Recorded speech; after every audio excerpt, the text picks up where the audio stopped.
left it on the bench. Just on the bench.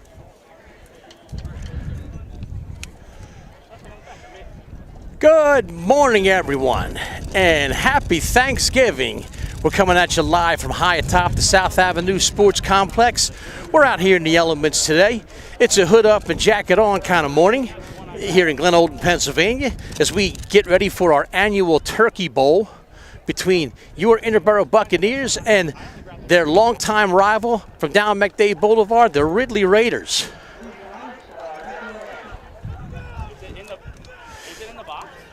National anthem going to take place in just a second, so wherever you are, stand up and salute.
Thanks to the Interborough Bucs Marching Band for that beautiful rendition of our national anthem. We're almost set for kickoff here. Green Raiders come into this game at 8-3. Bucs come in at 3-8. Both of them ousted in the first round of their respective playoff divisions. Bucs lose on Halloween night to Bishop Shanahan, and Ridley loses to Souderton. So both teams inactive other than practice since then.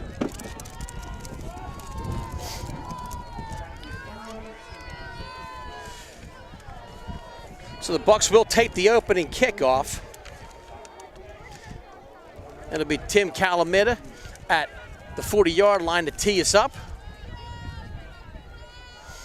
The Bucs should definitely be on the lookout for any type of foolishness on this opening kickoff, as that sometimes is the case. You see that a lot in high school where they try and squib it or do one of those dirty kickoffs. But just in case, Darryl Jones and Trey Dong are back.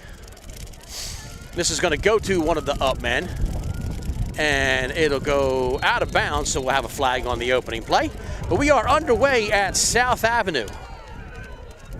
Bucs, no doubt, even just based on talent and record, with a tall task in front of them, a little bit more difficult given that Mamadou Rogers unavailable today. He accounts for a large percentage of the offense. So we're going to see number 2, Roman McCrary, under center. He'll be taking the snaps, normally a wide receiver, but Rome will be at quarterback, I believe.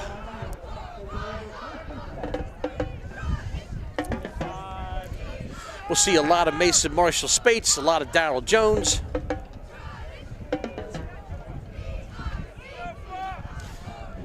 And we'll probably see a lot of what you're looking at right now with a Wildcat type formation, a single wing, if you will. Marshall Spates up the gut for not much, which, given that certain parts of the offense are probably not going to be a thing, Ridley will undoubtedly stack the box during the game and try to force these less experienced quarterbacks to throw the ball.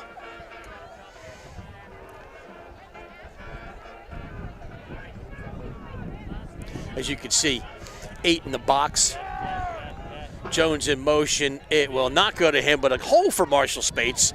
And Closed up nicely there by the Green Raiders. Tackle made by Chase Bonas. It's up to the 42-yard line, the 3rd down and 3. And the interior line of the Bucs does a nice job of opening up that hole. We'll see, again, Marshall Spates under center until further notice. But my intelligence told me that Roman McCrary would be taking the snaps. We'll see. Maybe just on throwing downs. Maybe it was all a little bit of a ruse. I don't know. But I do know that Marshall Spates has it, and he will take it, and will be brought down behind the line of scrimmage to make it 4th down and 5. Brody Bear with the stop.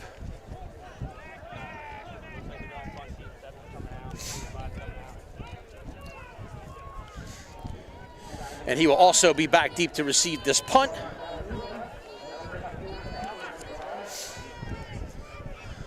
So it looks like McCrary is going to do the punting here.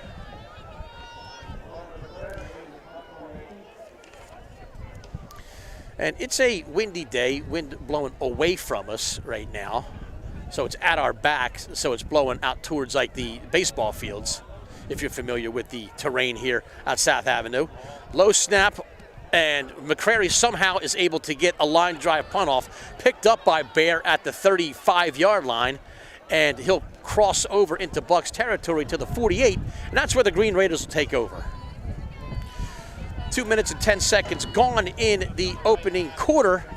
It's Thanksgiving Day, and we're sure as heck happy to have all of you with us on the Go Bucs Sports Network. You're watching us live on YouTube. I'm Bill. I'll be calling all the action today. I'm up here with my man Herm, my man Ruben Vegas. You got DJ down in the truck. Still some time to come on out here if you like. I know it's a cold day, but if you want to come out to this annual Delco tradition, we got plenty of room for you.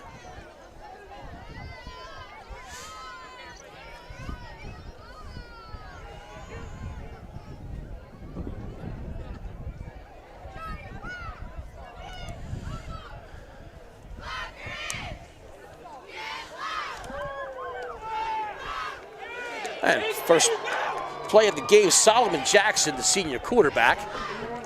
He hands off to Jamar Savoy. Savoy going to be brought down by Jake Roberts behind the line of scrimmage. And Roberts the other day in class just said, hey, listen, it's the last game. I know I'm not playing football anymore. I'm going to go out with a bang, and I hope that's what he's planning on doing today. So Savoy brought down by his jersey by Jake Roberts. And 3 wide receivers near now, man in motion. That's D'Amico in motion. And Solomon floats one up. Not sure if that was intended for Moody Ruffin. Either way, it falls short. Gotta make sure we get Bonas on the ball.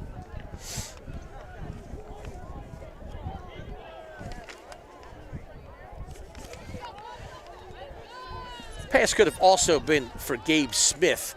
It was either too tall for Smith or too short for Moody Ruffin. Regardless, it's 3rd down and 12 for the Green Raiders. They're right at midfield, right in front of my perch here.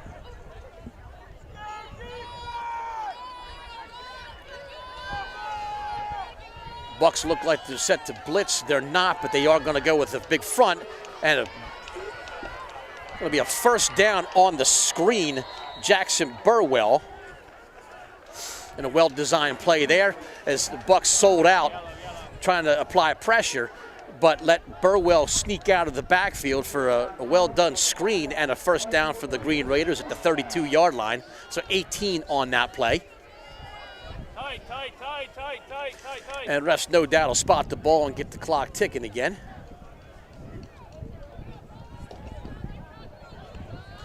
This is Burwell, this time on a carry. He bounces to the outside. He'll get 2. It looked like Ferrari with the stop. It was. And Ferrari, as soon as today is over, I guess he'll be back on the wrestling mat tomorrow. As will be the case with a lot of these kids. As soon as this season, football season ends, it's time for basketball or indoor track or wrestling or whatever it is that they're doing. You gotta take care Man in motion slips, and then Jackson slips as well. Jackson Solomon slips. So footing a little sketchy there in the middle. You can see right around the 30 and 35 yard line, really between the 25 and 35. There's a pretty big patch of knot grass there. You can see it well with some of the drone footage we had during the week. Definitely hurting a little bit out there. It's tough to grow grass this time of year. But that is definitely going to have an impact on the footing. So another 3rd and long for the Green Raiders. They're at the 30. It's 3rd down and 8. Ball will be snapped at the 29 or so. So Solomon hands off inside, and Savoy will be stuffed at the 30, and we'll see what the Green Raiders decide to do. Not exactly the kind of day with the swirling winds that you want to try a 47-yard field goal, but it looks like they're not bringing the kicker out, so they will probably go for it, which seems like the obvious call here. Raiders coaching staff, no doubt, knows that they had 2 plays to deal with, which is why they went with that running play up the middle. But now they're going to go with 5 wide. Jackson Solomon by his lonesome in the backfield.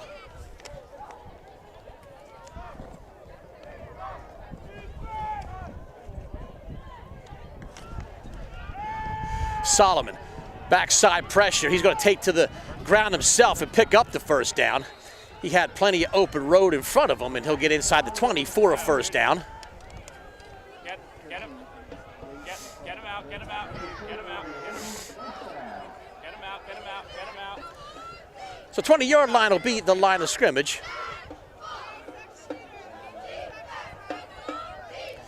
Solomon read that well. Even though he had 5 wide receivers at his disposal, they were spread out nicely, opened up the middle of the field for him to be able to scramble for that 1st down, and it's a 1st down for Ridley.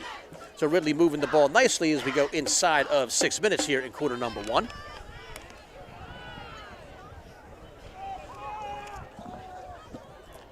Moody Ruffin is the man you see in motion. Savoy the single setback, and he'll get stopped for about 3, or he falls forward maybe 4 yards. Little bit of extracurriculars in the defensive secondary there, but nothing to get in a twist about. Just boys playing, just boys being boys, as I say, playing to the whistle, and then maybe just a little bit beyond. It's not you guys.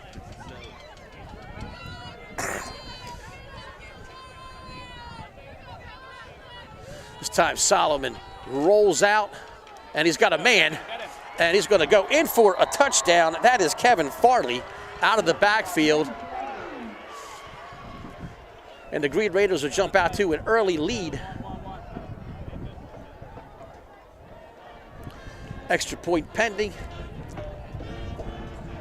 And the familiar Green Raiders fight song being played by the Ridley Band across pretty full stands. Certainly, you know, if you've been a fan of this game or a participant in this game, you know that there are years where the entire surrounding fence is filled with people.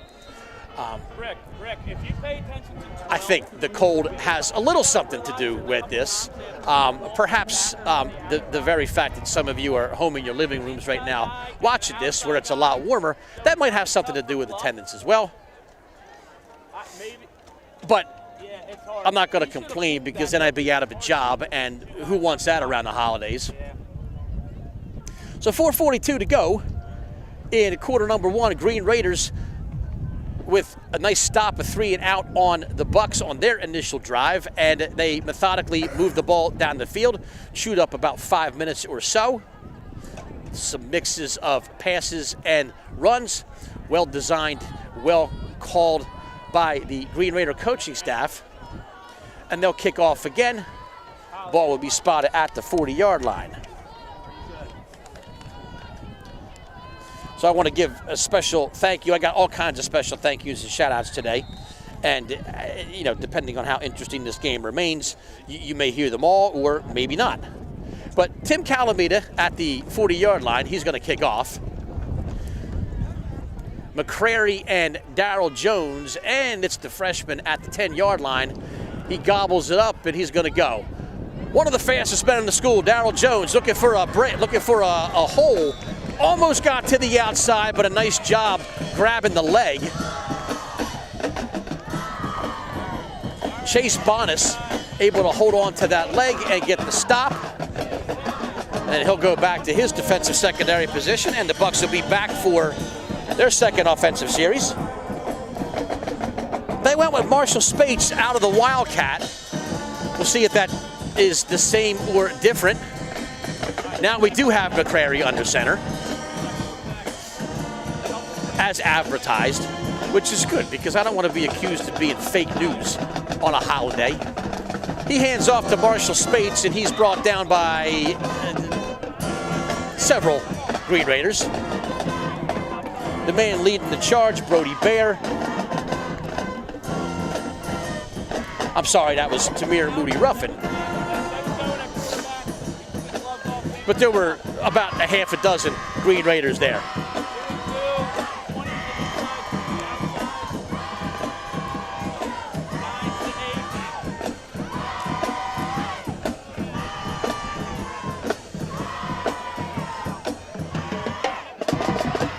Back to Marshall Spates. He spins and is able to get another yard or two.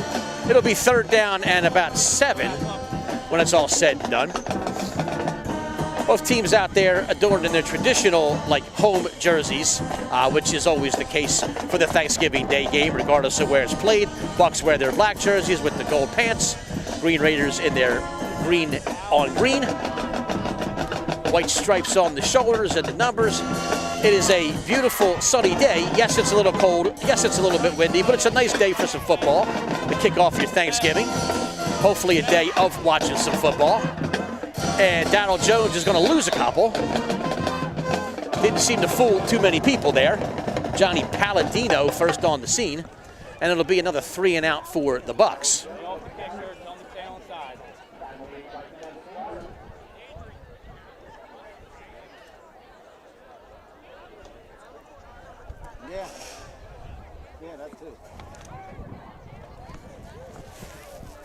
So McCrary to punt. Bear back at his own 44-yard line. Be tough to get off a decent punt here, and now it looks like there might be some trickery. They are going to try and throw it. McCrary over the middle, and so I guess you could call that a fake. They were trying to sneak one over to A.J. Gonzalez, who was well covered, but it falls incomplete, so the Green Raiders will take over at the 30-yard line. I'm guessing Pat Fisher's thinking there that given the wind conditions and given McCrary's relative inexperience at the punting position, doing the punting chores, that either way, the ball was probably going to wind up where it is anyway. And maybe the last thing you want to do is give the Green Raiders an opportunity to set up that wall and get a punt return touchdown.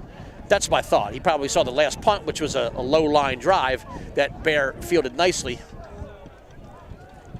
So Green Raiders with great field position to start drive number 2. There's 2:25 left. And he'll run right into C.J. Boland, Will Savoy. And Boland wraps his arms around him and throws him down.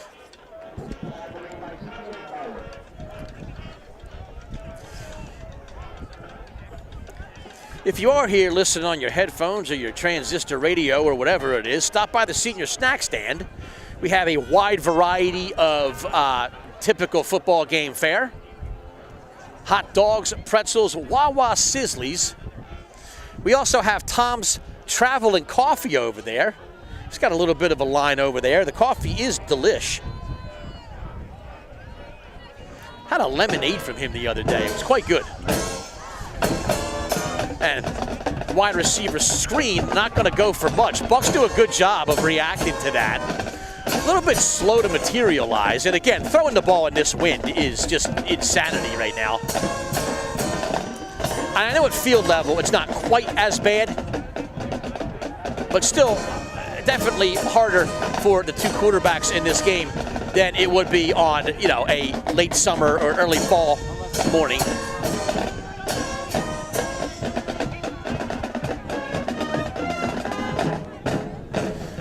Bucs have the box stacked. Solomon, he's going to roll out. He's going to look to run, and he'll be met, but he stays on his feet. And it looks like they're going to give him the first down. I think he fell forward across the 20-yard line to the 19. So another first down for the Green Raiders.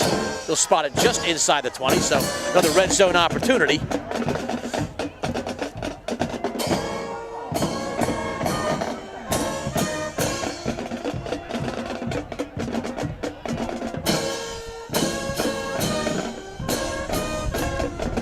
Raiders with two men in the backfield, two running backs.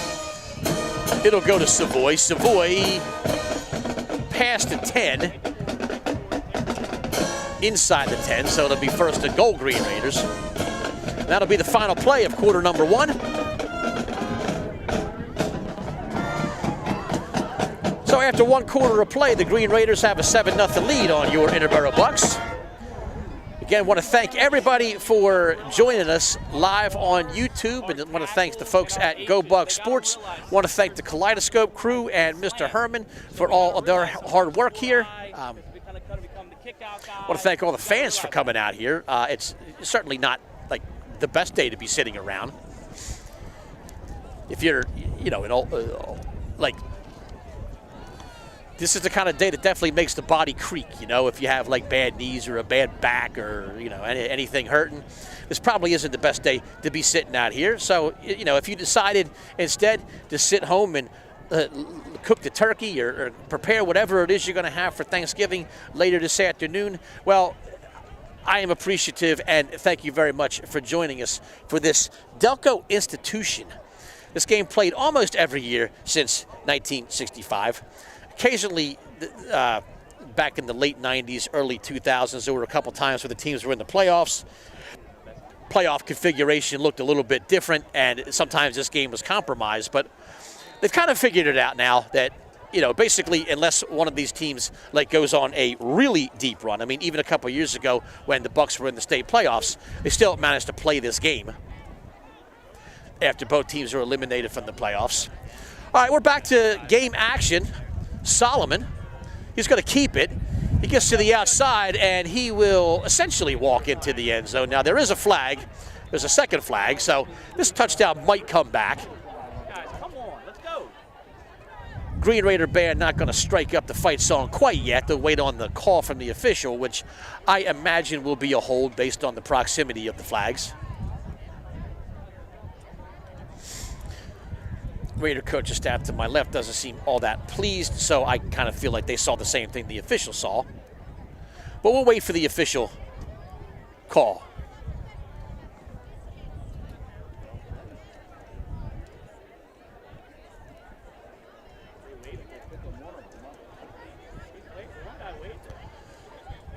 Yeah, the back judge waved the flag off. So the flag that came from the end zone towards the line of scrimmage waved the flag off, but there may have been initially there may have been 2 infractions. So they're going to call a hold on the Green Raiders, so that there will be no touchdown on this particular play. Whether both officials threw the flag for the same infraction or whether there was a second infraction that got waved off, I suppose no one will ever know except for the officials down there. But as it stands, the ball will be spotted at the Wait, what? I'm so confused. They call personal foul on them too? So I just heard a Raiders coach say, I'm so confused. Listen, he's not as confused as I am. Because if he's confused, only the 2 guys standing next to him know. If I'm confused, everybody watching here knows, and they're going to think I'm an idiot. I have no idea why the ball is all the way back where it is. I mean, essentially they just called a 25-yard penalty on the Green Raiders. So what I'm thinking is that the referee made a mistake. And when he called a personal foul, he pointed towards Interboro. So I think it's a hold and a personal foul, because that will track. if they were on the 4 or 5 yard line and the ball's now on like the 28 or something, it's a hold and a personal foul. So it looks like there were 2 separate infractions. They didn't waive the second one off. But I'm not seeing things. I saw everything. I don't know exactly what you folks saw. I don't have a monitor in front of me. I only see what I can see with the naked eye. The ball is at the 33-yard line now, so it goes from a touchdown to ball on the 33. First or second down and a lot. It's still first and goal from the 33. That's what it is. Either way, Solomon is there, and you have Kirkland Plummer. Solomon will keep it. He stays on his feet. He'll get a couple. But essentially, the Green Raiders have gifted the Bucs an opportunity to get a stop here, as they'll have 3 more opportunities to punch it into the end zone. They can't get a first down unless there's a defensive penalty that comes with a first down, which I'm sure the Bucs and Coach Pat Fisher would love to avoid. So it'll be second and goal from the 27. You don't hear a whole lot of that when you're watching football broadcasts.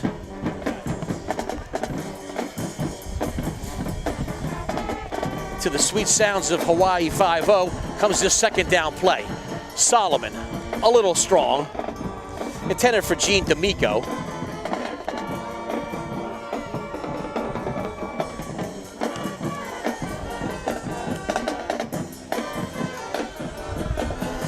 We're a minute in to quarter number 2. Again, I don't have a monitor here, but if we don't have a score bug up, it's 7-0 in favor of the Green Raiders, in case you're just joining us. It is third down and goal from the 27-yard line. Bucs trying to hold their own. They're a little bit undermanned today. You can see just the difference in the amount of players on the sidelines. But Bucs are going to do their best to keep this close and hopefully be able to get something going on the offensive end.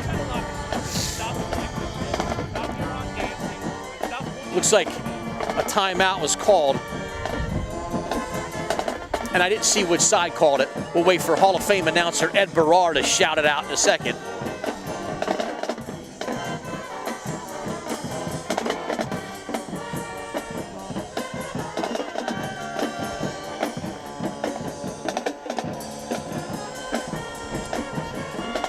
Hats off to these cheerleaders, though, man. It's cold, and they're out there. Most of them do have jackets on.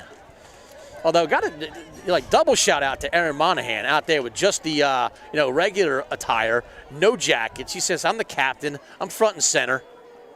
I'm going to rock the regular gear."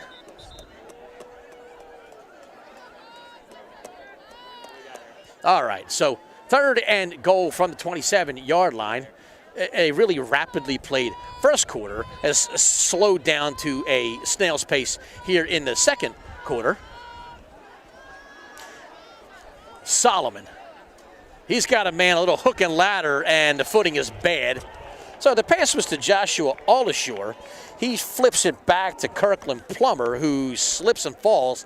And they'll still gain a couple of yards, but now it'll be fourth and goal from the 23-yard line. So we'll see if the Bucs drop back into like a little prevent, although it looks like they're going to bring out the kicking unit. This is going to be a 40-yard attempt. With a swirling wing, Calamita from 40. Joey Carroll to hold.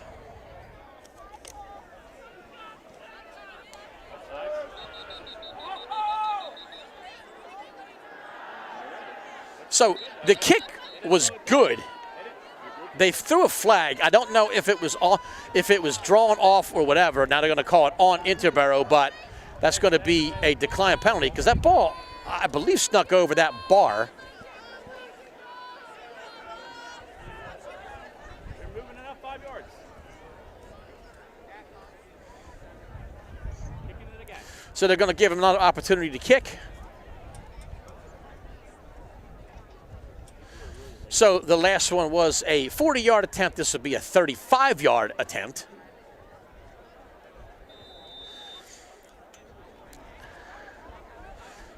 Same cast of characters, Calamita, Carroll on the hold.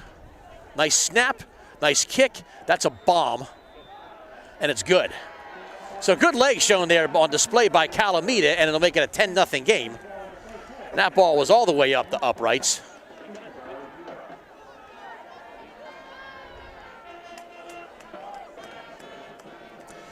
And good to see some love for the kicker. Even the field goal gets the Raider fight song. And he'll tee it up at the 40-yard line. And I know when you're watching, like, you know, pro football, maybe to a lesser degree, college football, field goals are kind of the norm. And if you're cheering for a team, you're probably never cheering for an attempted field goal. You always want to see touchdowns. But in high school, field goals don't happen nearly as often. It's hard to find a kid. Sometimes you fish one off the soccer field. Don't know exactly what the story is with Calamita, but either way, that was a great kick. And the kicker always gets jacked up in high school to see, to get an opportunity to kick a field goal, especially one that's of, moderate length like that. So good job to that young man. And he'll give his team a 10-0 lead.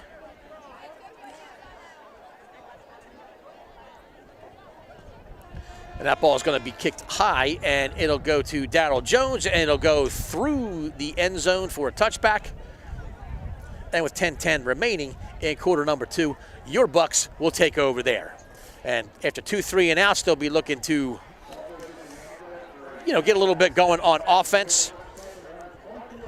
It's, I'm not going to sit here and say that this wasn't difficult to predict, given the shake-up to the lineup. It definitely hurts the team in a big way when one of the biggest offensive weapons is unavailable to play. So we're going to do the best we can here with sort of the Marshall Spates and Roman McCrary combination that we have working here. Mason is going to throw one out, and he's looking for Jones. Jones behind the line of scrimmage, and they'll lose about 8 yards. And I certainly understand the idea here. Jones is your fastest player. You want to try and get him in some open spaces. And listen, if he gets room to run, he's probably not going to be caught.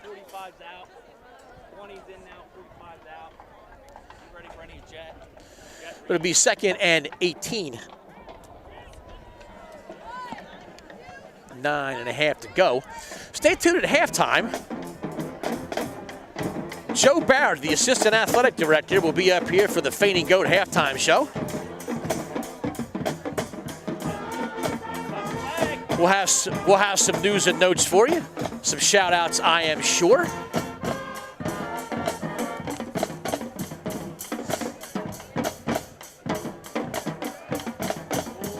Marshall Spates to throw. Picked off. Well read and intercepted and returned to the 20 or 25 yard line.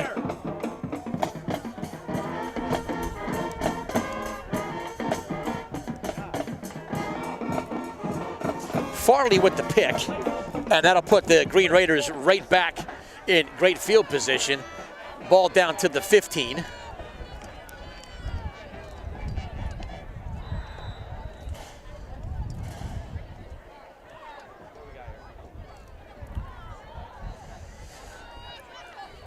So both passers in this game for the Bucs, they're just not regular quarterbacks. They've played different positions, wide receiver and running back respectively, throughout the year, and it puts Bucs at a significant disadvantage. Kirkland Plummer inside the 10.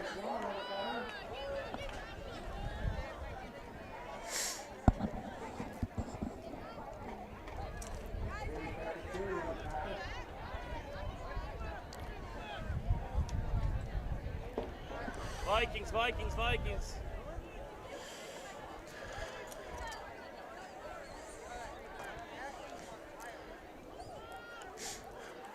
Plummer, the only man in the backfield.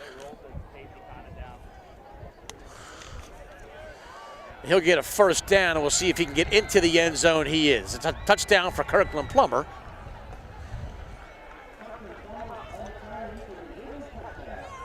So the Raiders will take a 16-0 lead.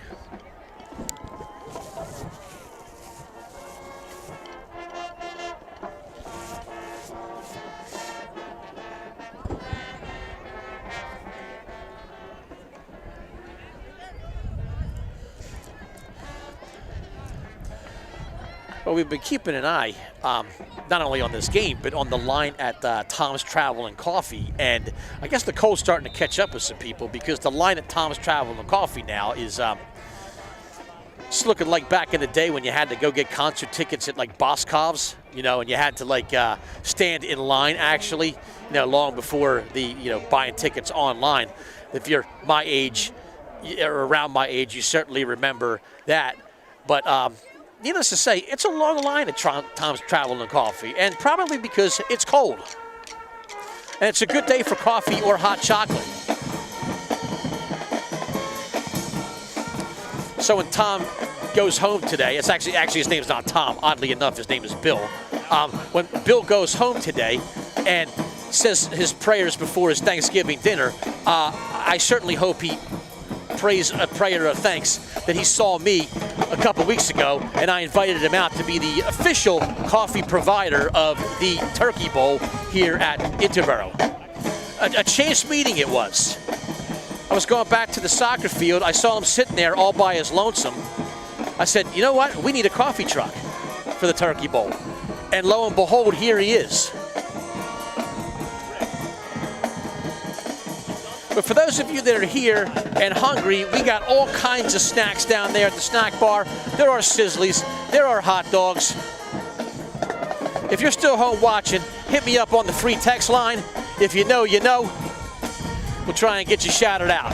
Darryl Jones to the 15-yard line. And there's still some more shenanigans and tomfoolery back at the 40-yard line.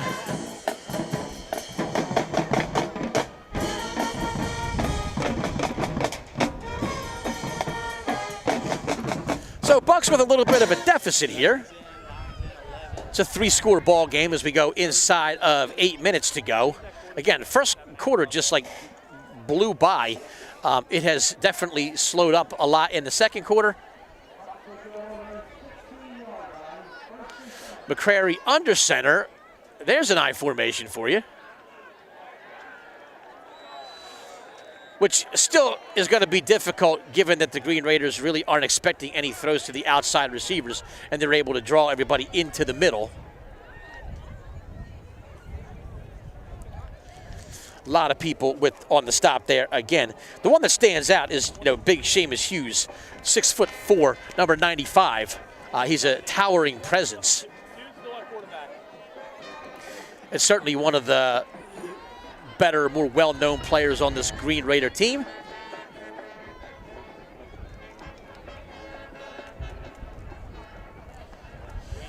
Jones outside. Can he get a hole? Can he find a hole? He will not. He'll be brought down behind the line of scrimmage.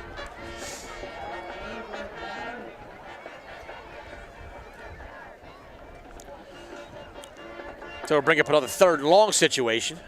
This Bucs are struggling to not even get a first down, but get to the line of scrimmage. So the 13-yard line will be the line of scrimmage. Boland will check in.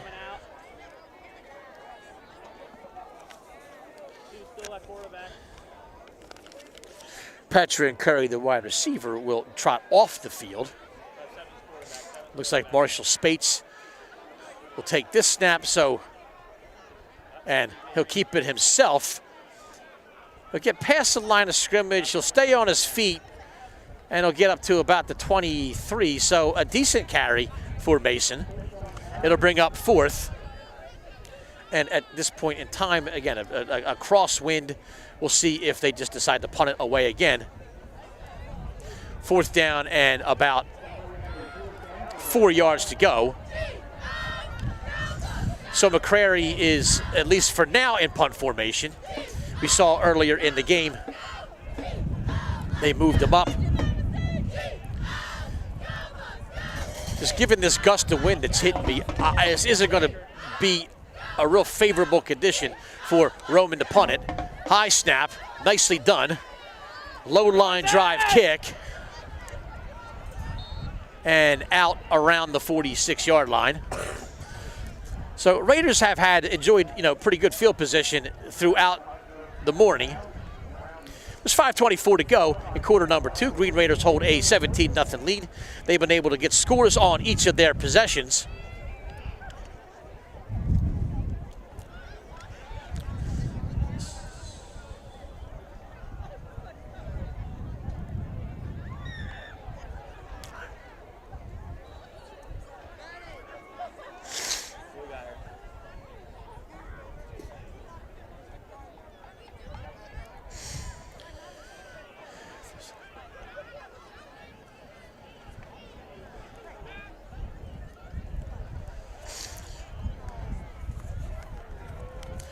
Handoff once again goes to 33. That's Kirkland Plummer. He'll gobble up about 15 yards. So the Raiders, in a very ho-hum manner, are just, they're just taking what the Bucs give them. It's not that they're getting huge chunk plays, but they're certainly not having any real negative plays. They're moving the ball nicely, and they're not having a great deal of trouble getting down the field. This is Plummer again on the exact same play. This time he'll be brought down behind the line of scrimmage. Nice job by Doyle.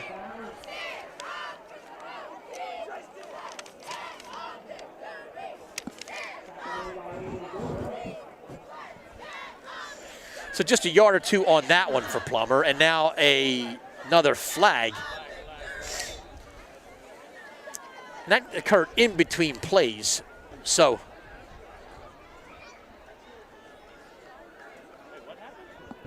It's like an illegal substitution on the Green Raiders. So they'll get bumped back a few yards.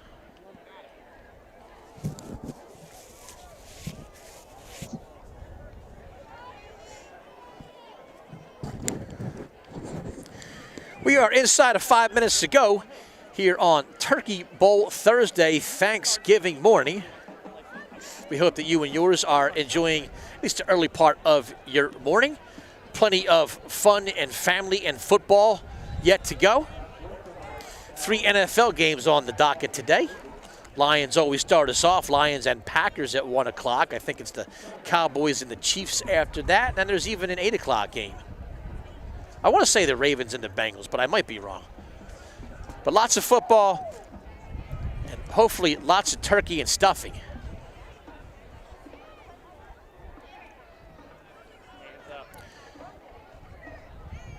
So Raiders, I guess a dead ball personal foul. That's what it was. It wasn't an illegal substitution. So once again, the Green Raiders find themselves back.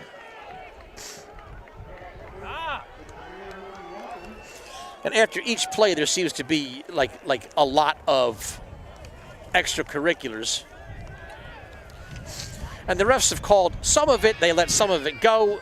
But it's still, the Bucs, basically, they just got to, get some stops.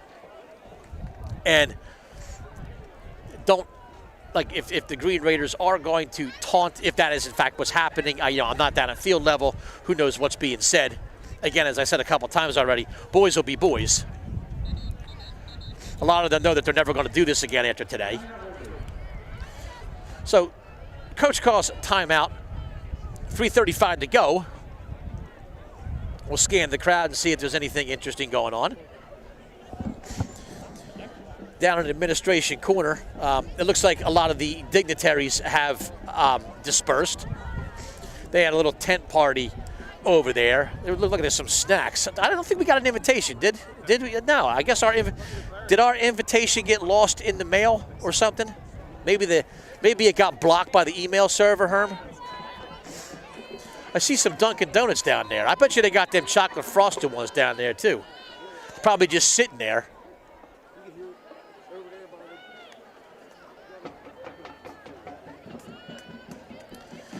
They probably had Wawa catering. What do you see over there? Anything good? Some hash browns, maybe? Yeah.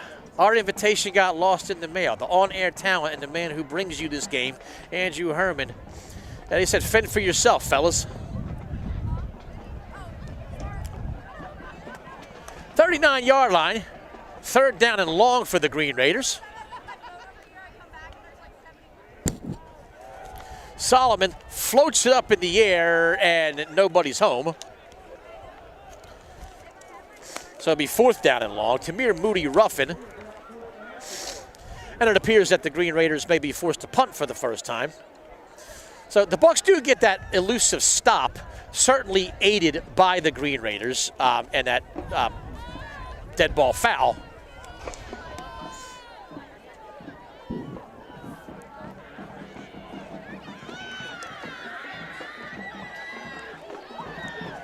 Joey Carroll, the punter. You have Jones and McCrary back deep. Snap is good. Punt is a low line drive, and Jones will let it go. We'll see that. I think that's going to be a touchback. I think it went over. I don't know that it was down at the 1-yard line, or they're going to say it was down at the 1-yard line. I thought it went over for a touchback, but apparently they're going to give the Bucs the ball at the 1-inch line. So, man, talk about kicking a guy when they're down. So Bucs have to go like 99 3/4 yards with 3:17 to go. We'll see how this goes. We have Joe Barrett up here, assistant athletic director. He's getting checking his notes, preparing for the Fainting Goat halftime report, which will be coming right at you as soon as halftime ends. Or as soon as halftime starts, I mean.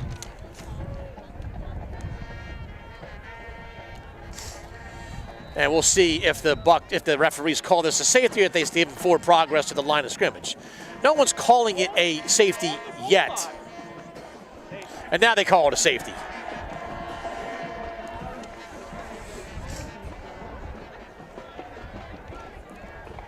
Which, you know, you kind of saw coming also, given the amount of negative plays the Bucs offense has had. And certainly dejected are the Bucs as they walk off the field. They finally get a stop. The ball was down, I think, at the 1-inch line. You know, they were closer than I was. One play and a safety, so the Ridley Green Raiders will be awarded 2 points. It'll be 19-0 now, and the Bucs will have a free kick at the 20.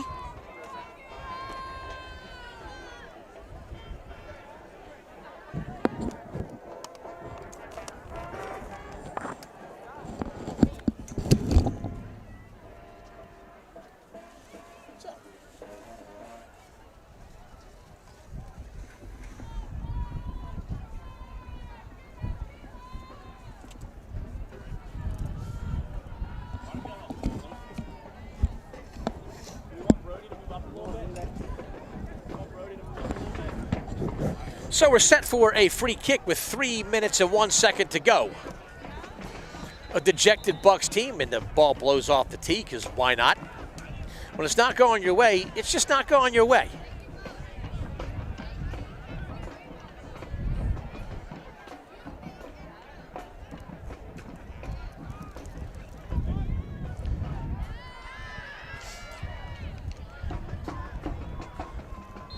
That'll be McCrary kicking off the tee at the 20-yard line, because there's no Dempsey Lopez, I guess.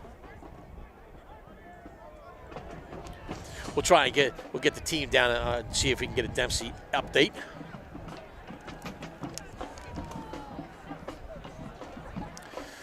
Attempt at an onside kick, which you could totally do, but it was fielded nicely at the 33-yard line, and the Green Raiders will take over there, 1st and 10.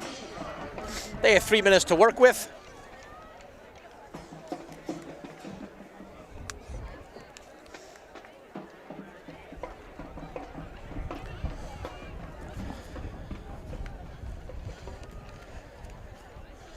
Wide receiver screen Gene D'Amico on a nice pass from Solomon. And I will not move the chains. That'll be a 7.5 or so yard play, maybe 8. They'll take it to the 25-yard line.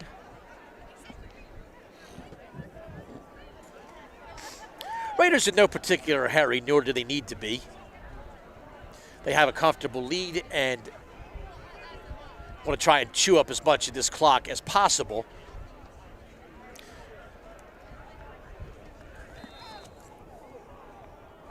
Kirkland Plummer up the middle.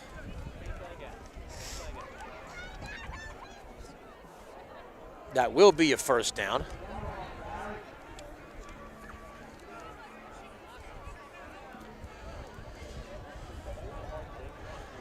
So it'll be the 14-yard line, will be the line of scrimmage. 2 minutes to go in the half.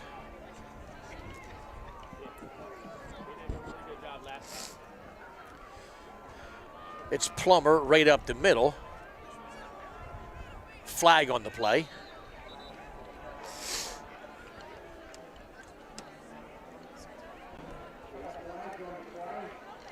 So we'll check that flag and see if that doesn't drive it.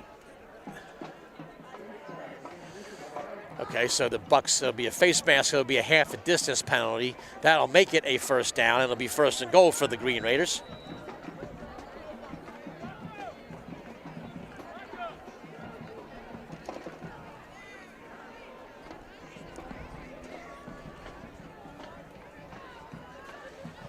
Clock winds, ball inside the 5 to the 4-yard line with 1:20 or so to go.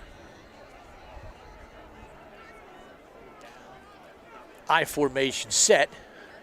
Plummer, the tailback, it will go to him, and he won't have much trouble getting into the end zone. And Plummer having himself a day.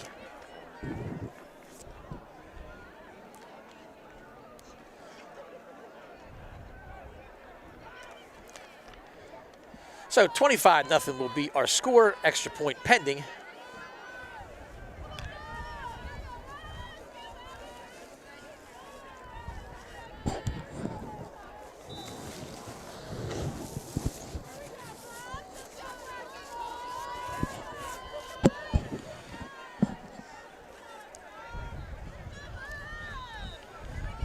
That kick is up and through, and that'll make it 26-0 in favor of your Green Raiders, and a flag on the play.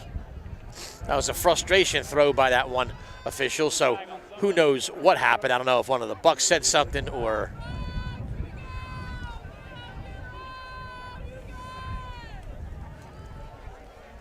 So there certainly have been a fair share of either personal foul or dead ball penalties in this game. Certainly not something that you want to see, although not entirely unexpected given the intense rivalry. A lot of these kids know each other, not to mention the seemingly lopsided nature of this contest.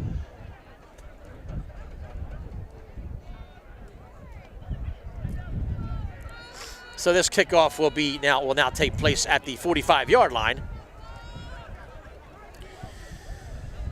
And we'll see if the Raiders, sometimes when you have a kickoff, they cut it short, or maybe try even like an onside kick. We'll see. Or they might just tell Calamino to blast it through the end zone.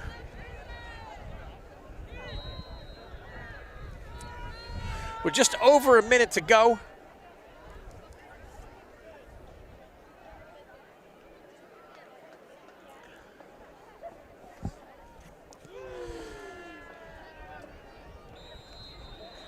So ball travels out of the end zone, and the Bucs will take it over at the 20-yard line.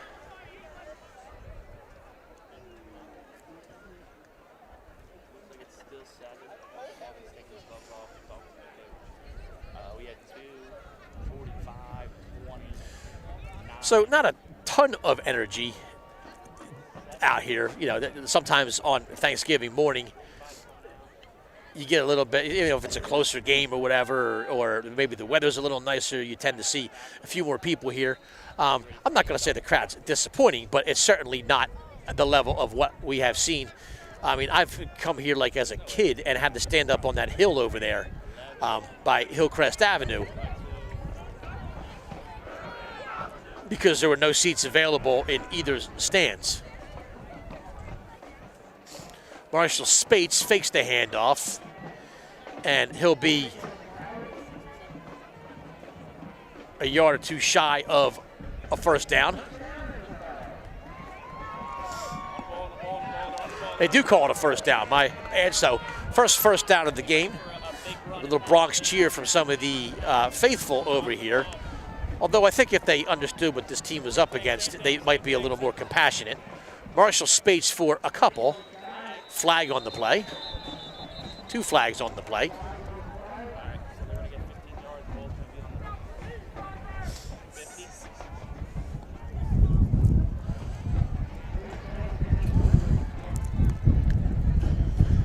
So if you can hear through that gust of wind, there's a face mask penalty on the Green Raiders, and that will move the ball up 15 yards. So another first down. Which, like, on one hand, you want to be happy about back-to-back first downs, but with less than a minute left and, you know, not really that much capacity for an explosive play, will temper our enthusiasm for the time being. Maybe we'll be proven wrong. And the whistles blow again.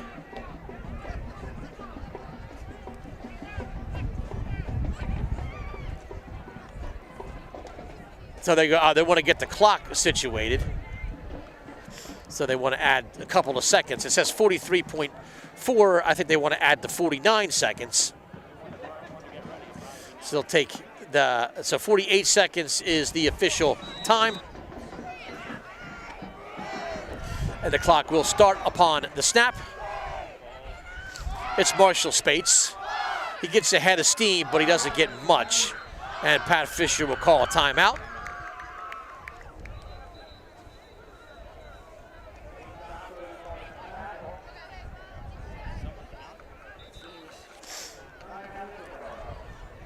So timeout on the field with 42.1 seconds left. So when we get back, it'll be ball at midfield, 2nd down and 8 to go. Stay tuned for halftime. We have the Fading Goat halftime show with yours truly and Joe Barrett. We have plenty of Bucs news and notes as we have officially, I guess, begun the winter sports season. This is the last event of the fall sports season, but there's already been some scrimmage contests. Basketball's had a couple of scrimmages, and there's, wrestling has been practicing, and swimming has been practicing, and track and field has been practicing. So plenty of opportunities and options, for your young person at the high school to get out on the athletic field or do something even though it's winter. We will, I'm sure, I think Joe Barrett has a laundry list of things he wants to talk about, so we'll get to that. Marshall Spates on the fake handoff will be brought down. Timeout called. So Fisher trying to use basically, anything he can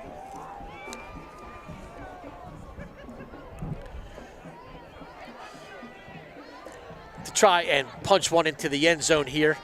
It's 3rd down and 6 when we return, so another quick time. I think they have 1 timeout left in this half. They just used 2nd timeout, so 33.9 to go.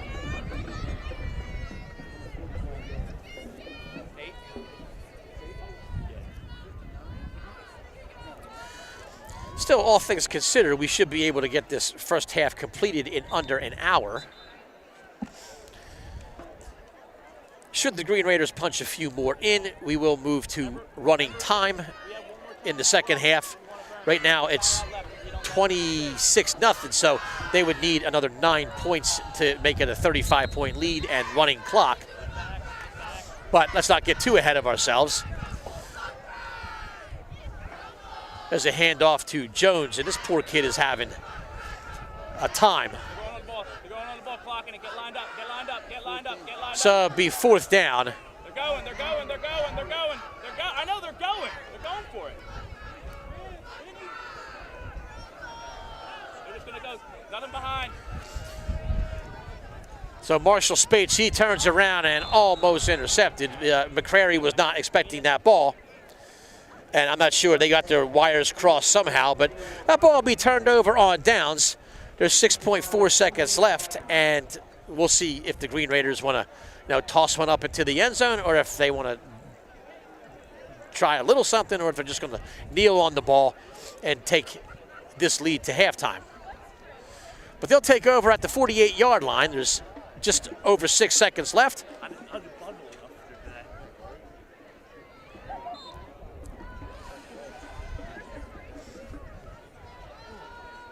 And it looks like they're just going to be content to kneel on the ball.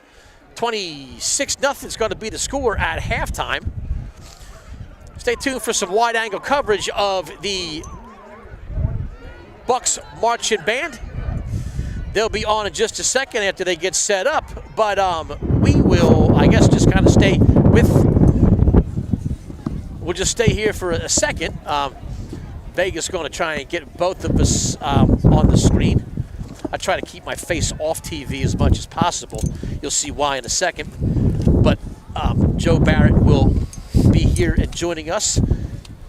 But look at that, Tom's Coffee. There it is. That's something else or what? So we're like still live. All right. Mr. Herman, we're good? Herm, we're good.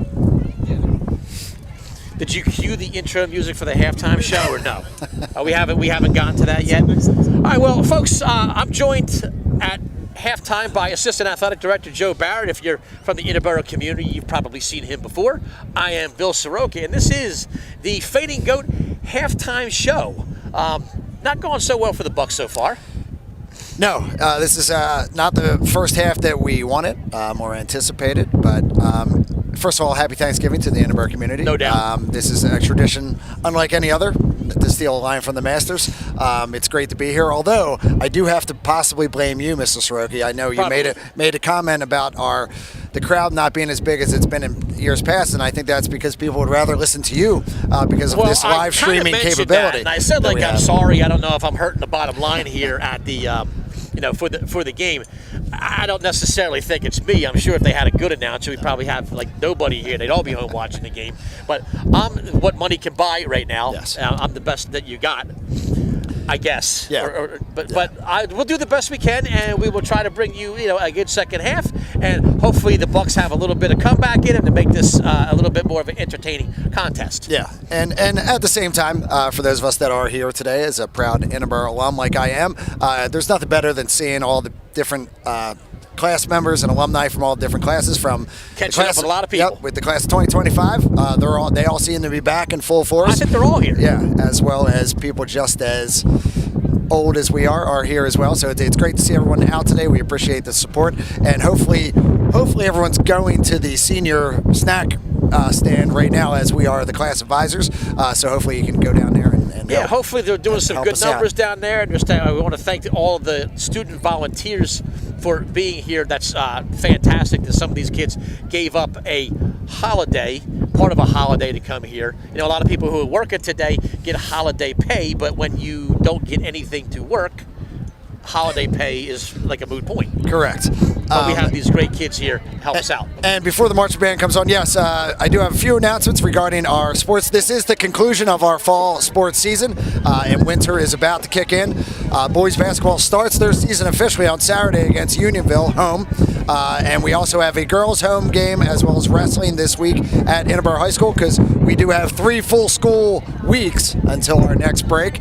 So the winter season will be officially off and running. Swim and track will also start to kick into gear as well, as Mr. Soroka mentioned. So we are full go at the high school as we are rolling through this. So. Yeah, and obviously we want to extend our warmest Thanksgiving wishes, and we want to give a big shout out and a speedy recovery to our good friend Dave Peltz. Get well soon. He is We Brian Peltz's father. Brian Peltz's But no father, shout out to Brian Peltz. No, because you know what he's doing right now? He's home smoking that turkey. Yes. He's probably going to send us 800 pictures of it later in the day, and it's going to be like this perfectly smoked turkey. Like, I don't even want to see anything from him anymore. But I do have a Bucs football historical point to bring up. 15 years ago, our Edinburgh Bucs beat Ridley by the score of 6-0. One touchdown was scored that day. Mr. Soroka, do you recall who scored that touchdown? Of course I know who scored it. Chris Long. That handsome devil. So handsome. Yes. He is now obviously formerly known as a football player here at Edinburgh, and now one of our health and physical education colleagues. So happy Thanksgiving, Mr. Long. We hope you're having a great day today, and congrats on your 15th anniversary. And if there's nothing further, we want to say happy Thanksgiving. We'll be back in a little bit. Enjoy the band. Yep. This has been the Fainting Goat halftime show, brought to you by the Fainting Goat. Go Bucs. Thank you. Go Bucs.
Yeah, that was a post. I remember that was a post day. I remember one of the years you guys went to this. It was when I was younger. I came in.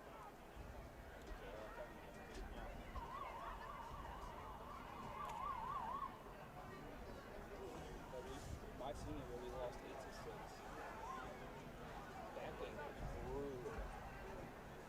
We couldn't get anything done. And I got a fucking.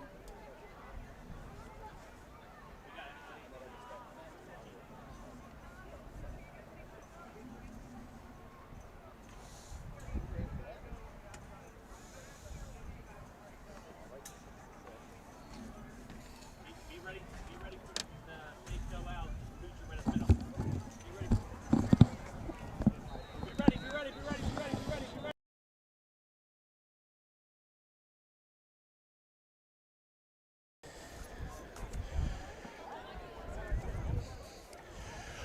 All right, folks. You ready for your final half of football for the 2025 season? Bucs with a big hole to climb, down 26-0. Third quarter action here at South Avenue. And onside kick, and the ball does go off. And it's going to be Interboro's ball, as it did not travel 10 yards, but it bounced off of a Green Raider, and Roman McCrary, who kicked it, also recovered it. So the Bucs will recover an onside kick, and we'll have good field position at the 42-yard line to start the third quarter. So a nice beginning to quarter number 3. We are back. I hope you are too.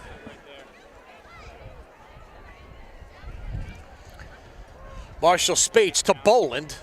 He'll get a yard or so. Thanks as always to Joe Barrett for coming up and helping out with the Fainting Goat halftime report. Had a chance to catch up with some old chums. A lot of class of 2025 came back here. You know, as I've gotten to know my kids from this year, you know, it's just the life of a teacher. Like you I don't want to say you forget about your old kids, but you know, you live in the moment. And I remembered talking to these kids that just graduated in June. I'm like a little sad because I missed them now. Marshall Spates, he'll go up to the 45-yard line. It'll be 3rd down and 7. But I really did enjoy last year's class, and I was very sad to see them go. And I am very happy to see them just completely glowed up like they're in college. They're living their best lives. They're doing great, getting their education. They look happy, making new friends, you know, doing exactly what we want them to do. And it really validates what we try to do for a living, not just here on the football field, but like in the classroom and behind the scenes and everything. So I'm happy to see that. So shout out to all my 2025 friends. Bowen on 3rd down, and the ball on the ground.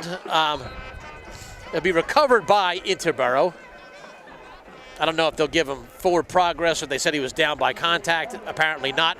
It'll be 3rd down, and it'll be a punting situation. So after all that, a 3 and out. Bear will be back deep for the Green Raiders, and McCrary will punt. Beardy, off a little bit! Off a little bit! High snap. Again, well done by McCrary, and he gets it. And they are going to call a flag on that. They didn't make contact with the ball. So whatever happens here will most likely be a 15-yard penalty. And as McCrary, the punter, was roughed, and he went down pretty hard. So they're going to call that a. So that should be a 1st down. I'm embarrassed. I don't even know if they have running into the kicker, but that definitely wasn't running into anyway, as McCrary got jacked up pretty good on that play. He's a tough kid, though. A lot of things you can say about Roman, but he's a tough guy.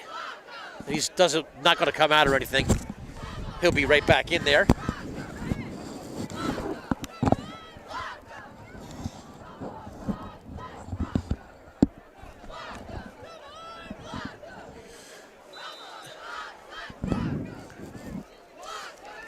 So the Bucs are gifted a first down, and I believe this is their first foray into Green Raider territory. Marshall Spates, the handoff. This looks like it's going to be Clark.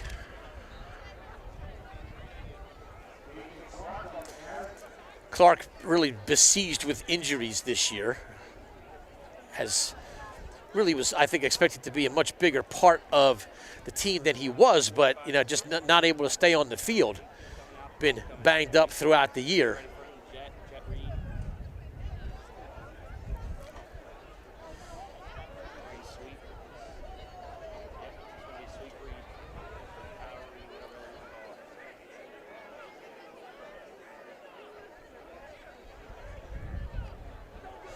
Marshall Spates. Be nothing, so another play that stopped at the line of scrimmage. Interior defense of the Green Raiders has been stout, to say the least, throughout the game. As I guess when you open up the Times tomorrow and look at the stats, you'd be hard pressed to see the Bucs may not even be in positive yardage when it comes to the amount of offense, as they've had a lot of negative plays. But we'll see what happens here on 3rd down and 11. We're underway in quarter number 3 on Thanksgiving morning. Marshall Spates tries to find a hole and is just not going to find one.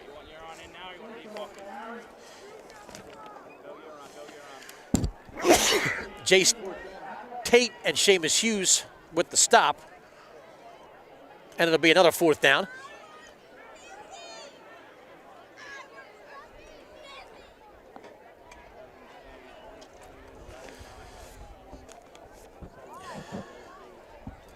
And given the field position, I'm not even so sure that they're even going to try and punt. We'll see. Looks like the offense is staying on the field.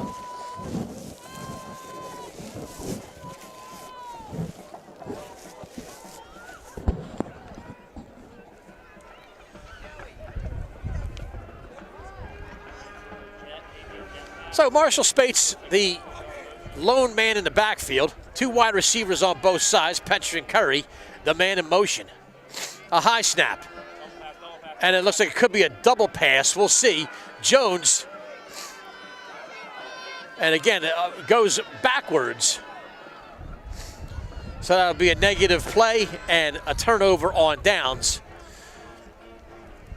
I get what they're doing, man. They're really trying to get Darryl Jones in space, but the Green Raiders, they have one less guy to plan for. And there's, really only a couple of options on the offensive side.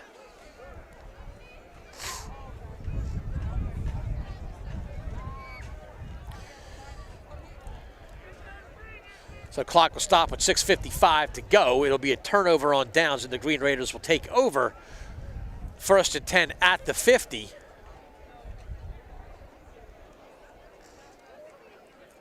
Jones, the man injured.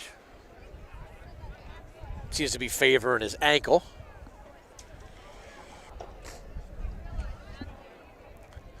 Looks like they even cleaned up all those extra Dunkin' Donuts that were over there. Administration corner seems to have completely evaporated. Stay right there, stay right there, stay right there. Although, looks like Principal Brian Litt's still down there, I think. He was here a little bit earlier. I actually thought he'd be, traveling right now, but, good on him for being here.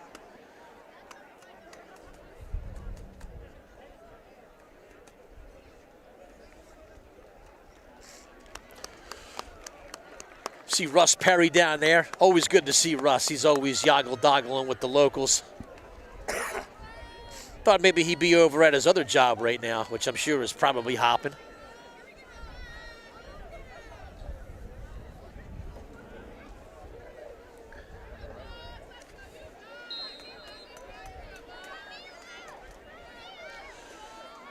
Green Raiders, 1st and 10 on the 48. We're in quarter number 3.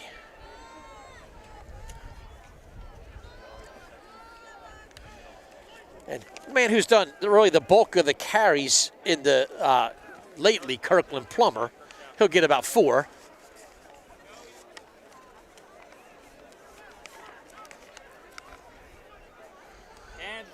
Kansas.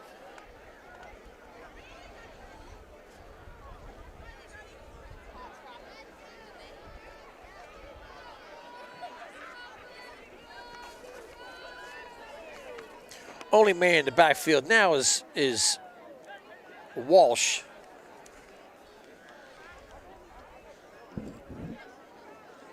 There's 2 number 5s listed. I'm going with the senior. So if I made a mistake there, I apologize. But it looks like they would probably have the senior in there wearing number 5. A pass goes out and it's well defended by the Bucs. Jameer Moody Ruffin maybe gets a yard.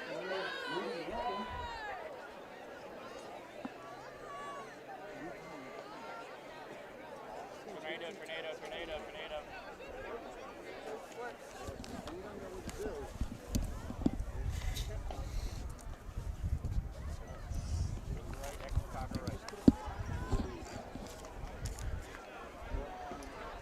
So 3rd down and about 6, I guess is what we'll call it. Ball on the 48-yard line.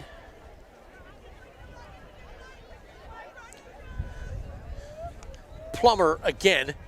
Won't be a 1st down. It'll be at the 45. I think a pretty easy decision for Green Raider coaches. They will probably go for it. I don't see their punt team coming out on the field. And I think part of what factors into that decision is they're probably not all too concerned about the Bucs offense. Even if they do turn it over on downs here, the Bucs have really been unable to move the ball. Most of their movement have been as a result of Raider penalties.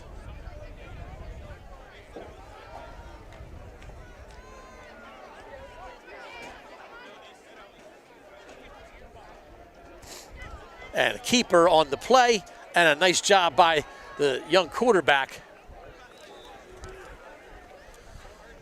1st down around the 25-yard line. Solomon. He faked that handoff to Plummer, kept it, called his own number, and it'll be a 1st down for him.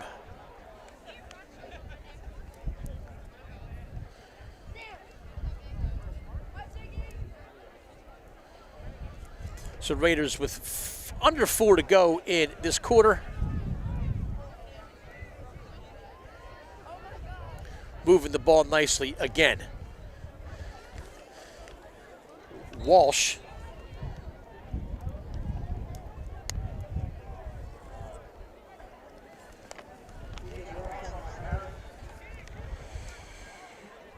He'll get 5 and then check out.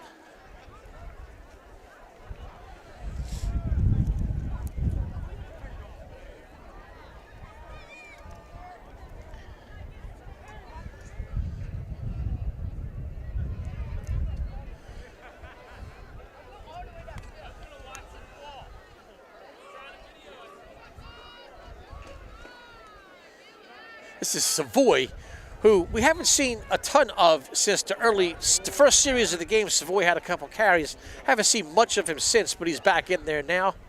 He'll be close to 1st down yardage, down to the 16-yard line.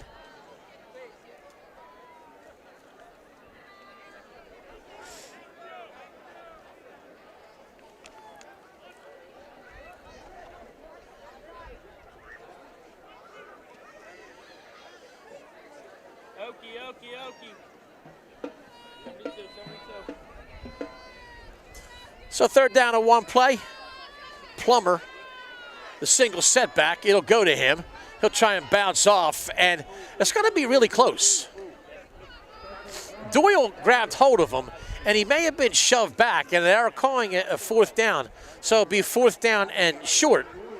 So no give up in the Bucs, and that's what you like to see. They know they're undermanned. They know that that maybe from a talent standpoint that they don't match up to Ridley, but they're not giving up, selling out, and it appears that Solomon was able to get that first down. Waiting on an official signal, and it is a first down. So it's just beyond the 15-yard line, but another first down for the Green Raiders. They'll maintain possession with 1:40 and counting.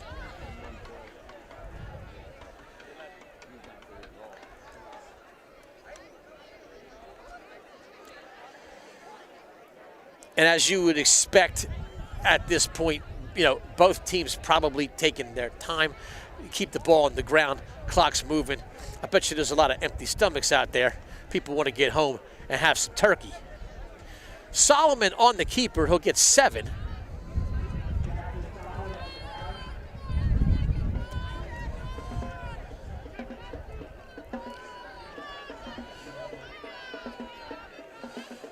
Yeah, I cooked my turkey yesterday. I know better than to trust anybody else in my household to try and cook a turkey while I'm working today. So a turkey's all good to go.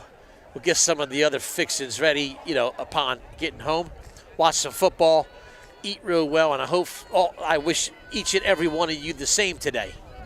Enjoy that time with your family because it's precious.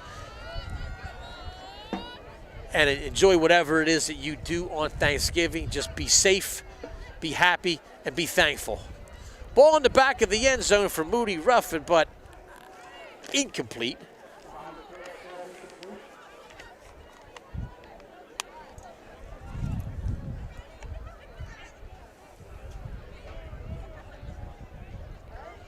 So that incomplete pass will stop the clock.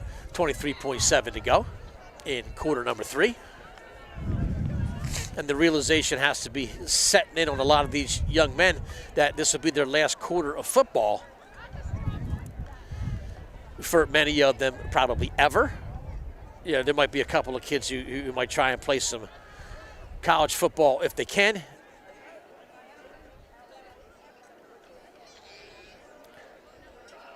This is, I believe, Savoy. He'll get inside to about the 1-yard line, so it's right there for the taking. But the clock is going to run out on quarter number 3.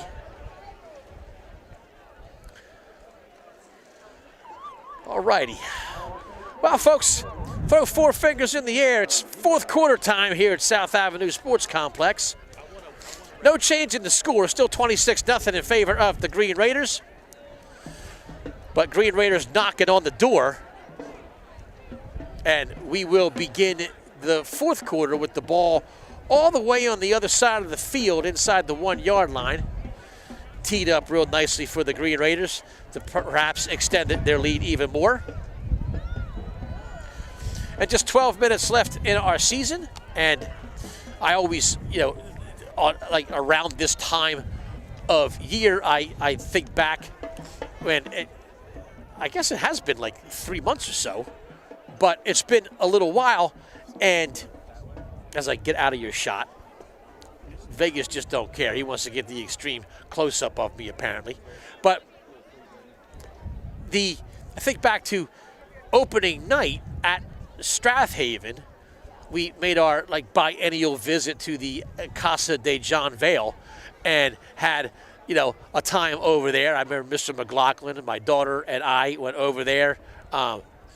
Britt Hume from the FCS department, Mr. Barnett. We were over there. We had a grand old time. Watched some Phillies. Watched a little bit of the Strathaven Interborough game. And it's been a couple of months, and you think back and it's like it was hot back then and it's not hot now. But that's the normal trajectory, right, of a football season. And if we're lucky, we're here on Thanksgiving watching a great game. And I don't think, they do say Walsh got in. So I guess he extended the ball beyond the goal line. So that'll make it 32-0.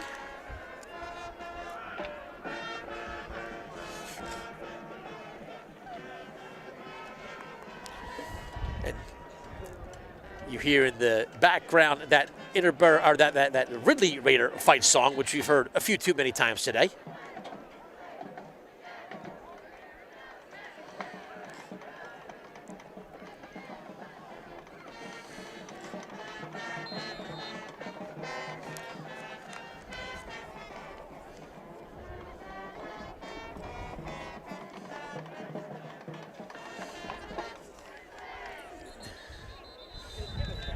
For crying out loud. So it looks like the Raiders will be more than content to. So they will accept the play, which is a conversion, I think. Or not. So I guess they think differently now. Now, this isn't going to make any difference in terms of running the clock, but I guess the Raiders are going to take the penalty, or they're just going to make him kick it again. Maybe because he was in the backfield. I actually have no idea. They're going to move it a yard closer. They're not going to go for 2, so they're just going to make him kick it again, which is like, I guess you got to follow the rules. And maybe that's why, because sometimes stuff like that happens, and now it's not a conversion. But the fact that, like, in a 32-point game, they are going to make them kick that ball again. I'm not saying it's white flag time. I'm just saying, like, I'm not sure exactly how much of an impact that was going to have, but I'm just a dumb announcer. We are in the final quarter of the season. There's 11:54 left to go. Bucs will get the ball back.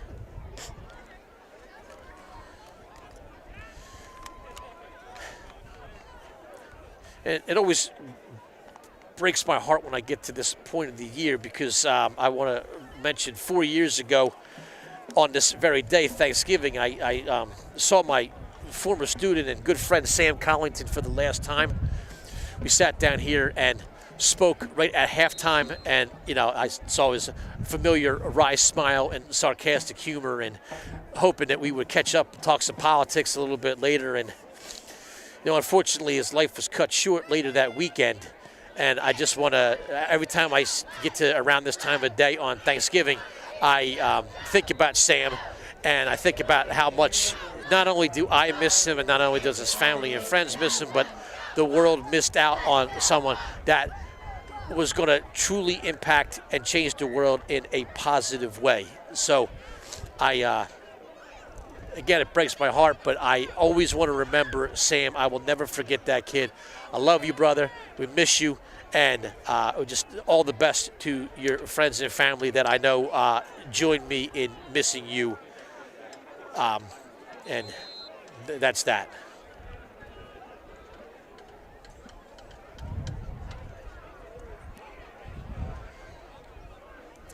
McCrary under center.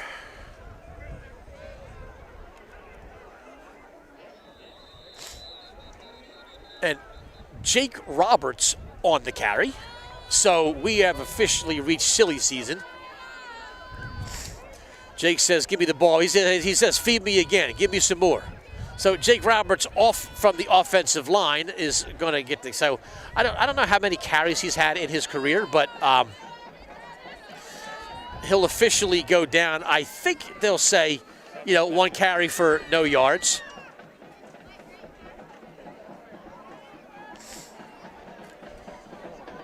And in this last quarter, there may be a little bit more of that. Who knows?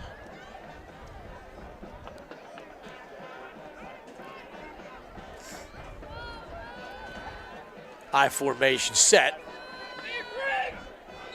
And Greg Ferrari now at the fullback position. So they're trying to give the lineman a carry. I wonder if we'll not see Andrew Kyle next.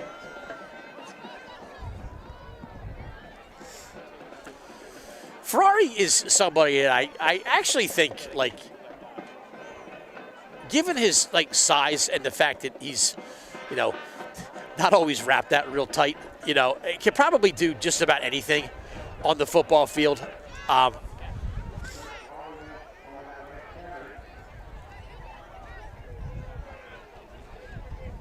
And the Green Raiders jump, which will give a first down to the Bucs.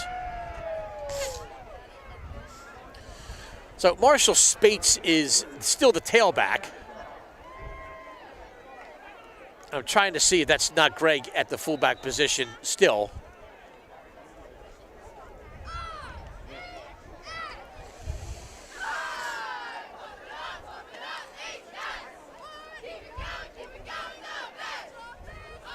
That still looks like 66 there, so we'll see. And it will be Greg Ferrari again.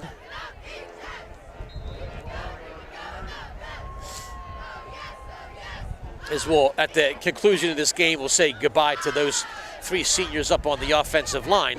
Ferrari, Jake Roberts, and Andrew Kyle. Jake Roberts out there calling for the ball again. Oddly enough, I mean, the last couple of carries, Ferrari is a handful, and they are big guys, and if they get ahead of steam, they're definitely going to be a lot harder to bring down. They're certainly not going to break away and outrun the defensive backs, but they're big boys, and I'll be honest with you, like if any of them were running directly at me, I don't think I would stand in front of them. Now, these guys down here in the green jerseys, they're a lot younger and a lot tougher than I am. But there's like no way, if Ferrari or Jake was running down the hall and someone was like, AFB was like, yo, stop that kid, I'd be like, yeah, I don't get paid enough for that.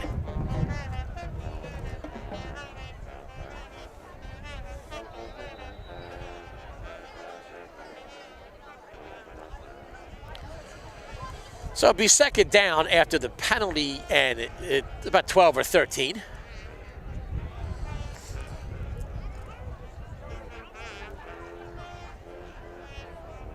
This time it goes to Marshall Spates with Ferrari on the lead block. He won't get much, and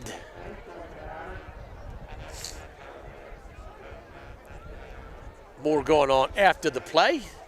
One guy a little slow to get up, and they'll blow the whistle.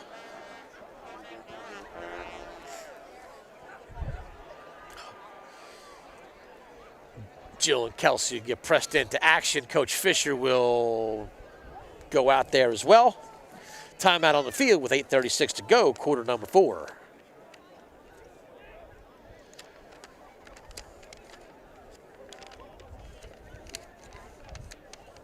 And that might actually be Jake Roberts who's down on the field. Look.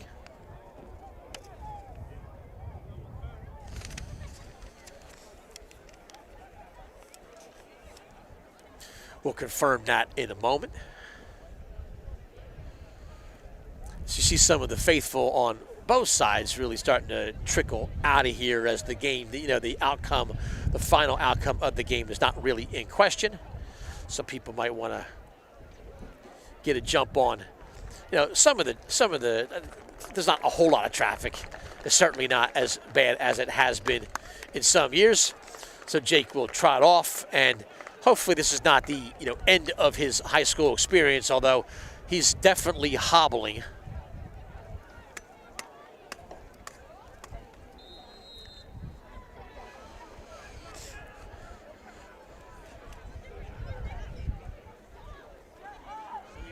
And they're going to pass.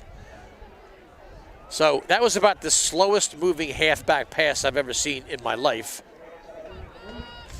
So Gonzalez went to throw it, but it was out of bounds. So 4th down and 11. We shall see. McCrary does trot on the field. I don't know if it's going to be to punt the ball away or if they're just going to. So they are in punt formation. You'll see Brady Bear come back, but I'm not sure they're entirely convinced that there's going to be a punt. But we'll see.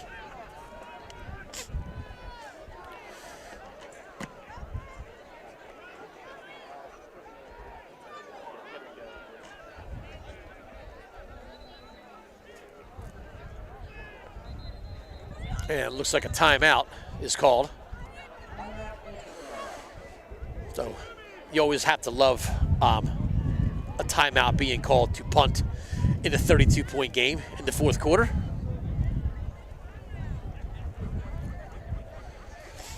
I don't know who that number 1 is down there, the kid handing out the water, but he's headed for pneumonia. I mean, it's definitely warmer at field level, but it's not so warm that you should be wearing short sleeves today. I mean, I saw my man Bobby Berard down there, and he went with the typical, we call that the middle-aged dad look. He's got the shorts, and then he's bundled up top. That's the look, and that's okay. I think you can go with that. But, man, the short sleeve, that's one of those ones where somebody's got to be like, yo, put a coat on.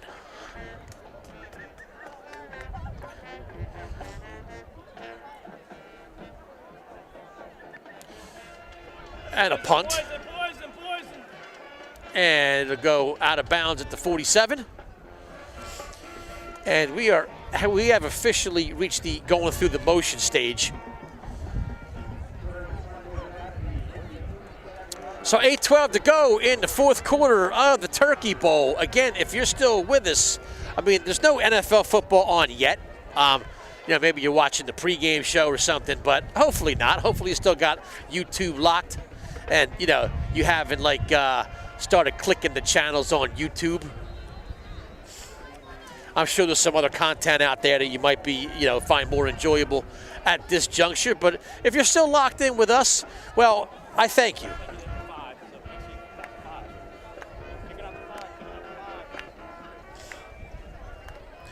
I sometimes wonder if my friends and family are even watching. Green Raiders up the gut, first down.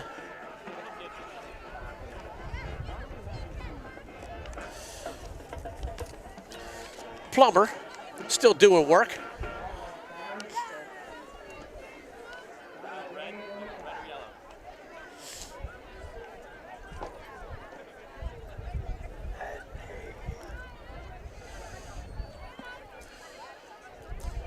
And I imagine that the Raiders are going to use every one of those seconds that they have at their disposal in between plays.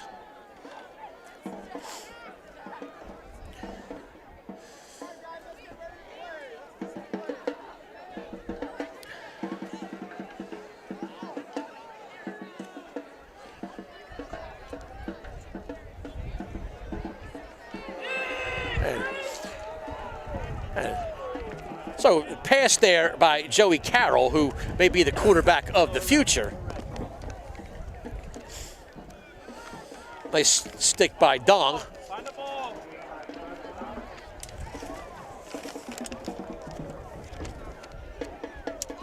And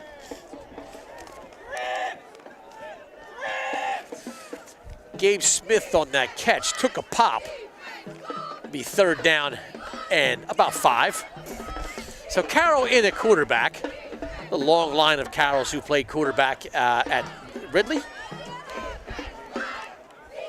Not exactly sure how he fits into the mix with the other Carrolls, but very well could see him under center in the next couple of years as they throw another pass out to a wide receiver. It'll be a first down.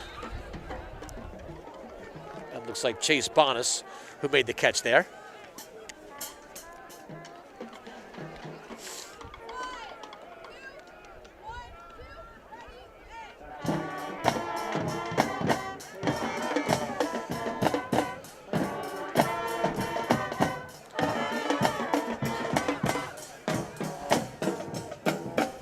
Creep under 6 minutes to go. 38-yard line, the line of scrimmage. Carroll getting some work in. And another different ball carrier, Isaiah Nolan. Or Luke Blomgren. They're both listed as number 10. So they're not doing me any favors here. I'm not sure which one it is.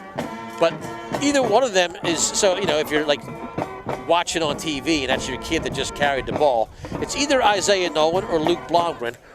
Isaiah is listed as a senior, so let's just assume it's him.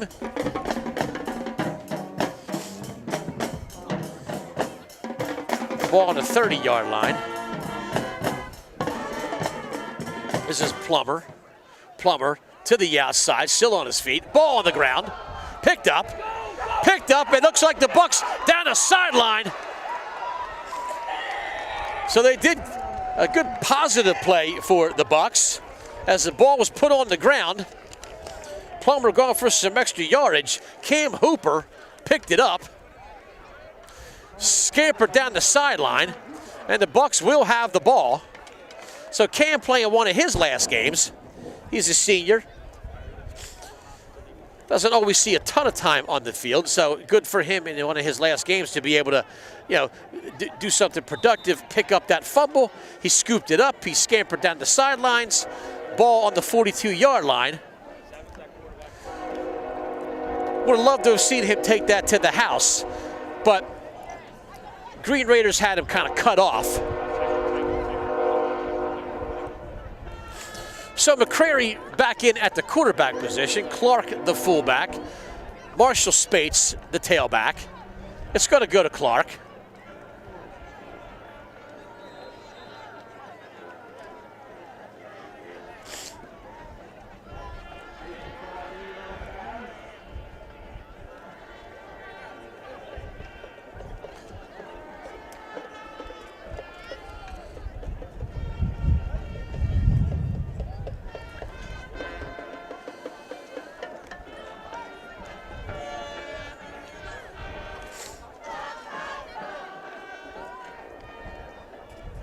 So 46-yard line will be the line of scrimmage. 2nd down and 6 for the Bucs. Pass. McCrary rolls out. He'll keep it himself. And you got to love how he just, he didn't avoid contact at all. He was going to lay a body on somebody. There was nothing, the Raider player didn't do anything wrong. It was near the sidelines. I think actually Roman initiated that contact, which if you know Roman, makes perfect sense. It tracks.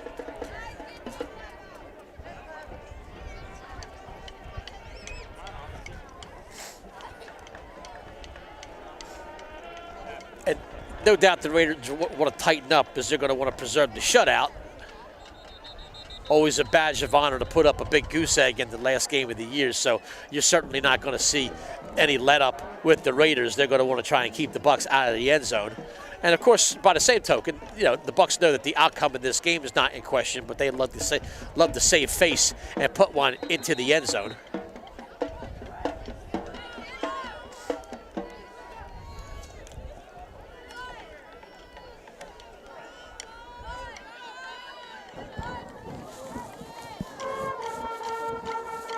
Now that flag won't help.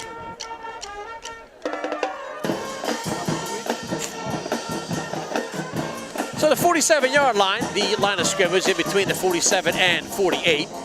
Sweep to the outside, it's Petra Curry. He'll get some positive yards, but not many. Near the 45-yard line.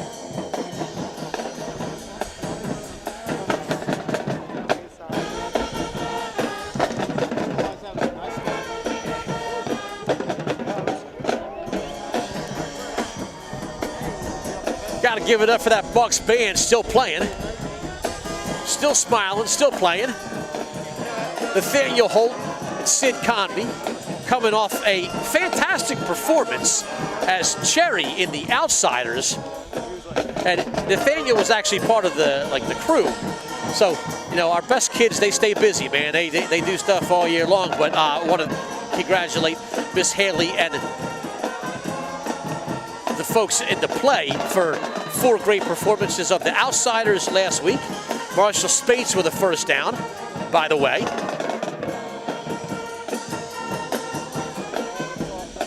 As we get inside the final 2 minutes of our football season, or at least we're about to be inside those final 2 minutes. Not gonna lie, I'm a little sad. I really do enjoy what I do, not just teaching, but being here, especially on Friday nights. These day games are a bit of a drag. Marshall Spates inside the 20.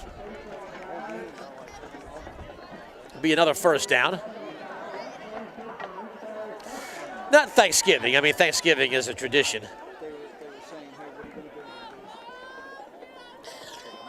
But those Saturday day games are beat. But, man, there's nothing like Friday Night Lights coming out here, calling some games after a week of school. You know, seeing the kids be excited about it all day, coming out here, eating hot dogs, watching football. That's what's up. I'll miss it, but, you know, like everything else, that season comes around again. Pat Fisher, wanting to score a touchdown, is going to call timeout, which we had this very conversation at halftime with Mr. Barrett and the brothers Barrar. Almost as if we could foreshadow being in this predicament. And here we are.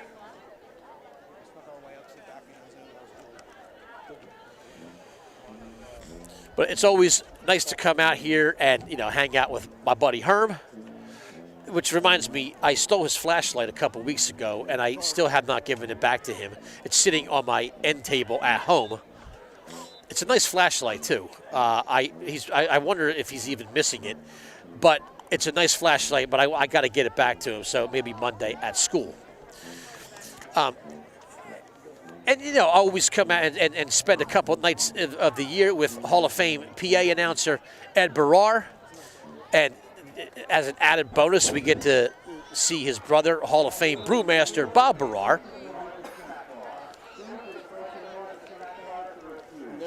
And, yeah, it looks like the snack bar still got some grub down there.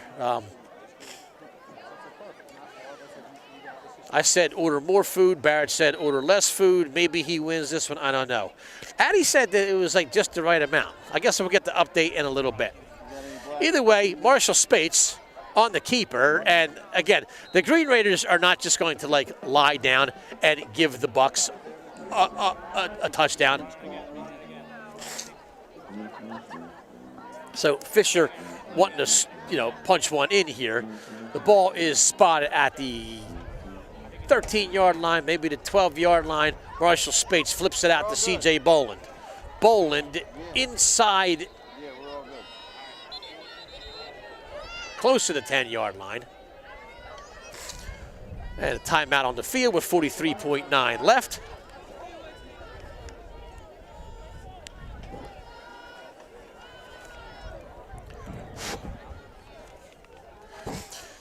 Vegas, how you doing? You all right, man? Yeah. You cold? Yeah, man. My man Ruben been up here for the entirety of this game. Not a word, not a complaint.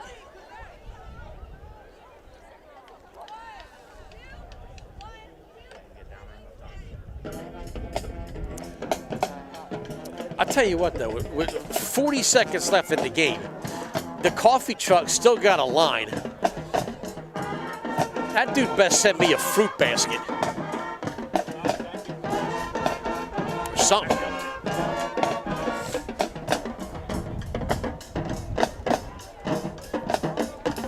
And I gotta tell you, man, that stuff ain't cheap. But, you know, when you're desperate, like when on a cold day like this, it's, you know, coffee is at a premium, right? So you probably pay anything for a warm cup of coffee or hot chocolate.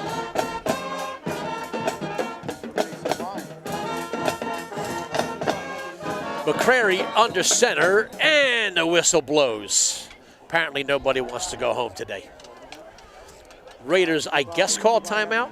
Maybe they didn't like the alignment that they saw. Oh, I got a lemonade there the other day. I had like sticker shock. I mean, like, it was good lemonade, but like,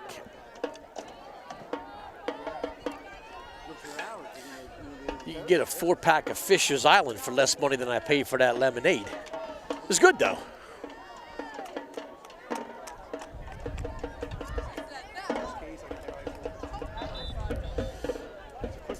I just hope that there's like a box of hot dogs down there with my name on it.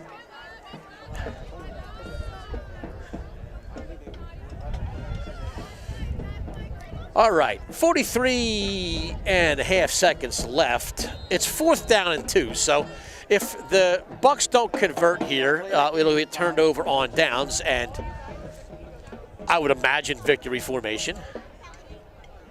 McCrary rolls out Jump pass attempt and incomplete.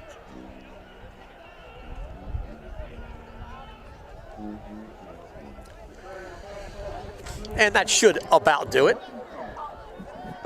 Again, you would imagine that they'll kneel on it, but you never know.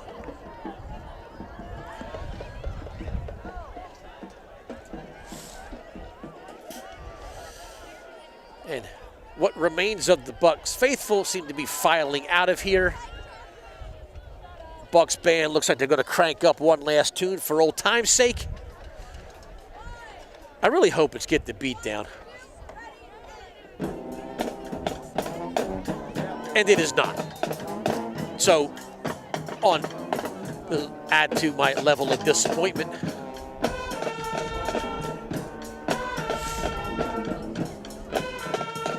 And clock runs, and there's a bunch of kids hugging each other out there, so that may very well be the end of the line.